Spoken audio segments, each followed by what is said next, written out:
Hello, SE Pros. In this tutorial, we shall learn what is Google Sandbox.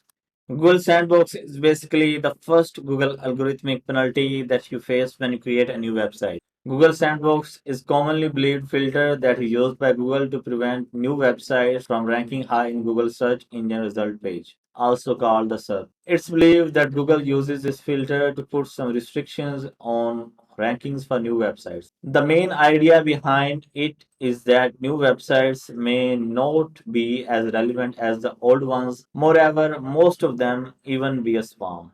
Google Sandbox was launched on 2004. A lot of SEOs found their new websites weren't ranking at all on Google during their first few months. And this happened in spite of best of their efforts. While their websites were easily indexed by the Google, they weren't able to rank well for even low competition keywords. On the flip side, they were ranking well on other search engines such as Yahoo and Bing. According to some SEOs, it lasts about first 6 months of the website, and to get out from Google Sandbox you will need tons of high quality content along with some good high quality backlinks from good authority websites. Thanks for watching. Hope you learned new stuff. Have a nice day.